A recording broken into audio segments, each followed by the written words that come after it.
बाके बिहारी के एक ऐसे भक्त का प्रसंग आपको सुनाने वाली हूँ जिसे सुनकर सच में आपका दिमाग हिल जाएगा। प्रसंग बड़ा अद्भुत है, तो ध्यान से सुनना। हरे कृष्णा दोस्तों, राधे राधे। बात 202 साल पहले की है। विलास चंद्र गोस्वामी जी बताते हैं।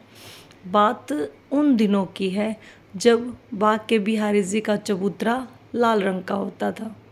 चबूतरे में काफ़ी दरारें आ गई थी। जो लोग पुराने जाते हैं उनको पता होगा। चबूतरे को नया बनवाया गया और एक निश मंदिर है जिसकी छत में दरारें आ गई थी, कई जगह दरारें आ गई थी। तो दिल्ली के एक सेठ ने इन दोनों जगह पर संगमरमर का पत्थर लगवाया जो बहुत ही ज़्यादा महंगा था। बहुत पैसे खर्च हुए। तो विलास चंद्र गोस्वामी जी बताते हैं, मेरे मन में एक इच्छा हुई कि वह व्यक्ति कौन है जो इतने पैसे दिल्ली से आकर लगा के जाता है, उससे मिलना है। तो विलास चंद्र गोस्वामी जी ने तहकीकात की तो पता लगा कि ये गोपाल सेठ है जो दिल्ली से आते हैं और उनके गुरु जो हैं श्री पूर्ण गोस्वामी जी हैं, उनके पास आते हैं। हफ्ते 2 हफ्ते में आते रहते हैं। तो अब जब विलास चंद्र गोस्वामी जी को पता लगा कि गोपाल सेठ आए हुए हैं, तो विलास चंद्र गोस्वामी जी वहाँ जाने लगे, आने लगे। अब ऐसे ही गोपाल सेठ कई बार जा चुके थे और आ चुके थे। तो गोपाल सेठ ने विलास चंद्र गोस्वामी जी से पूछा कि क्या बात है, मैं देखता हूँ मैं जब भी आता हूँ आप मुझसे मिलने के लिए ज़रूर आते हैं। क्या कोई काम है आपको? कोई काम है तो बता दीजिए। तो विलास चंद्र गोस्वामी जी ने कहा कि नहीं, मुझे कोई काम नहीं है। ये मत सोचना कि आप धनी हो, मैं किसी लालच से आपके पास आता हूँ। मेरे सिर्फ 2 प्रश्न हैं जो मैं आपसे जानना चाहता हूँ, और कोई बात नहीं है। तो इस बात पर अब गोपाल सेठ ने कहा, ठीक है बताइए क्या प्रश्न है, क्या पूछना चाहते हो। तो विलास चंद्र गोस्वामी जी ने कहा कि आप दिल्ली से आते हो और इतना सारा पैसा आप वृंदावन में आकर लगा के जाते हो, क्या बात है, क्या रिश्ता है आपका बाके बिहारी जी से। तो इस बात पर गोपाल सेठ मुस्कुराते हैं और कहते हैं कि मेरा बड़ा अटूट रिश्ता है, सब कुछ ठाकुर जी ही हैं मेरे लिए, और इससे आगे मैं आपको क्या बता सकता हूँ।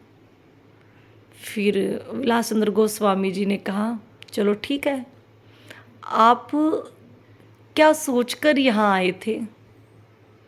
तो इस बात पर गोपाल सेठ ने कहा कि मुझे हमेशा से पुरानी इमारतें देखने का शौक़ था। मैं सारी पुरानी इमारतें देखता था। ऐसे ही जयपुर से आगरा की ओर आते हुए एक बार घर की ओर जा रहे थे, तो मेरे साथ भैया, भाभी, मेरी पत्नी, मेरे बच्चे सब थे। सब ने कहा, मेरे भाई ने भी कहा, भैया चलो वृंदावन चलते हैं, रास्ते में पड़ता है, वहाँ बड़ी प्राचीन इमारतें हैं, आपको बड़ी खुशी होगी, इस बहाने ठाकुर जी के दर्शन भी हो जाएंगे। तो सारे परिवार की इच्छा थी, तो मैंने कहा ठीक है।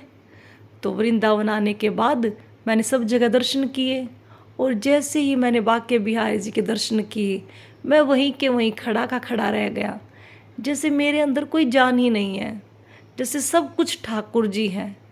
मैं स्तब्ध रह गया, देखता रह गया, जैसे आज तक जो भी मेरे काम हो रहे थे सब ठाकुर जी कर रहे थे। सब कुछ इनका है, मेरा कुछ नहीं है, और जो कुछ मेरा हो रहा है सब ठाकुर जी कर रहे हैं, बाके बिहारी कर रहे हैं। तो गोपाल सेठ बताते हैं, फिर वृंदावन से ठाकुर जी के दर्शन करने के बाद मैं जैसे ही दिल्ली पहुंचा, मेरी मील है गोपाल मील, मैंने उसका नाम बदल कर बाके बिहारी मील रख दिया, क्योंकि मेरा सब कुछ बाके बिहारी जी का दिया हुआ है।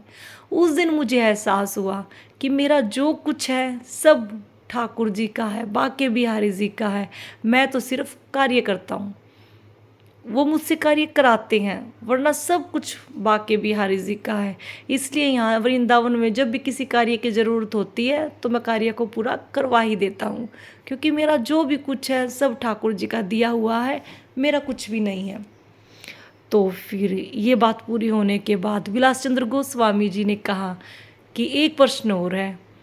तो गोपाल सेठ ने कहा हाँ पूछो क्या प्रश्न है।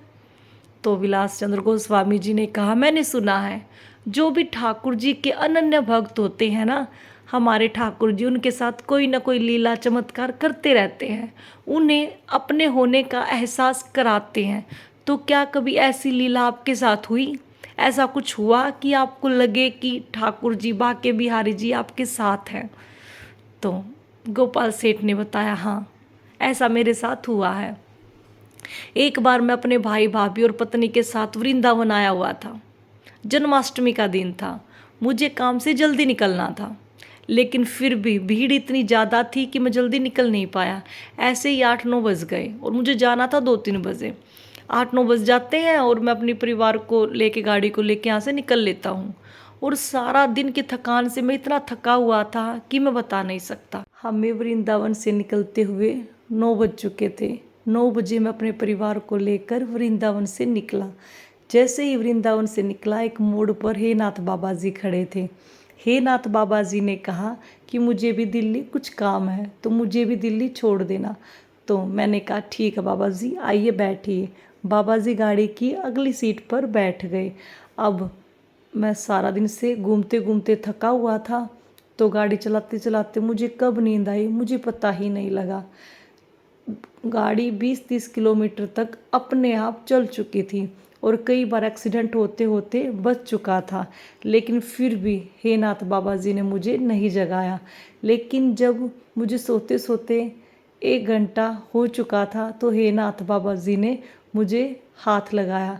जैसे ही उन्होंने मेरे कंधे पर हाथ लगाया तो मेरी नींद टूट गई और हे नाथ बाबा जी ने कहा कि लल्ला गाड़ी को ध्यान से चला लो तो सब सुरक्षित पहुंच जाएंगे। तो मेरी आंखें खुली तो मुझे एहसास हुआ कि मैं तो सो रहा था और मेरे हाथों के ऊपर 2 हाथ किसी के रखे हुए थे स्टीयरिंग के ऊपर। और जैसे ही मैंने उन हाथों को देखा वो हाथ मेरे हाथों में विलीन हो गई। तो मुझे पता चला कि ये हाथ किसी और के नहीं, मेरे बाके बिहारी जी के, मेरे ठाकुर जी के हाथ थे जो मेरी गाड़ी को ड्राइव कर रहे थे। वो दिन है और आज का दिन है। उस दिन के बाद मेरा सब कुछ मेरे बाके बिहारी जी है। मुझे पता है चाहे मेरा जैसा भी काम हो, कुछ भी काम हो, मेरे ठाकुर जी मेरे बाके बिहारी हमेशा मेरे साथ होते हैं और कभी भी मुझे मुसीबत में अकेला नहीं छोड़ते।